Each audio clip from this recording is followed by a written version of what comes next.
A recent breakthrough makes the creation of exceptional animals more doable than ever before. What is it and how did it happen? Let's find out. DNA makes a life form what it is instead of something else. Different life forms have different versions to call their own. DNA stores information in its chemical structure and is the language of life. A similar molecule, RNA, makes up movable copies of the messages in DNA. A rather different molecule, protein, makes up many of the tiny machines that sustain life. Researchers found an unusual pattern in the DNA of bacteria. Groups of these patterns are called clustered, regularly, interspaced, short, palindromic repeats, or CRISPR for short. Previous tools for editing DNA used custom proteins to target DNA. For every new DNA target, you had to make a new protein to match. This was hard because protein and DNA have very different structures.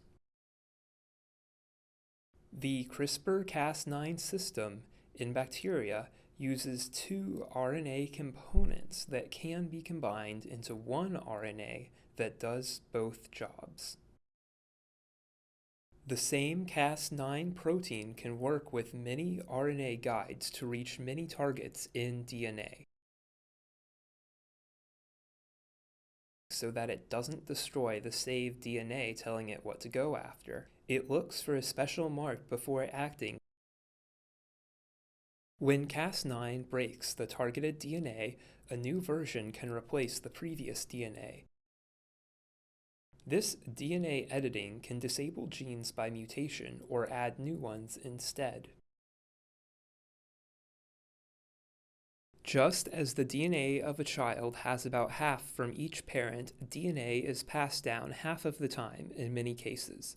What if you wanted to be sure that all of your children, not just half, would carry a special part of your DNA? When CRISPR-Cas9 is used to make a second copy of a DNA part at the right time, that favored part can be passed down to all children of life form, plus all of their children, and so on. This means that a single ancestor animal can drive change through a population over generations until all carry that DNA part. This is called a gene drive.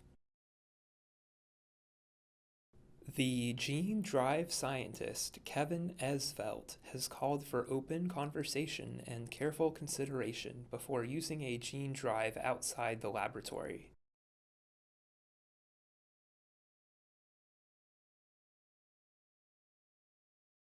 Gene drives could be used to make mice resist Lyme disease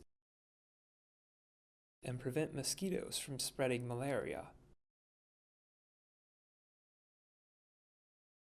Precise editing of elephant DNA could yield an animal resembling the extinct woolly mammoth that could fill its vacant role in tundra ecosystems.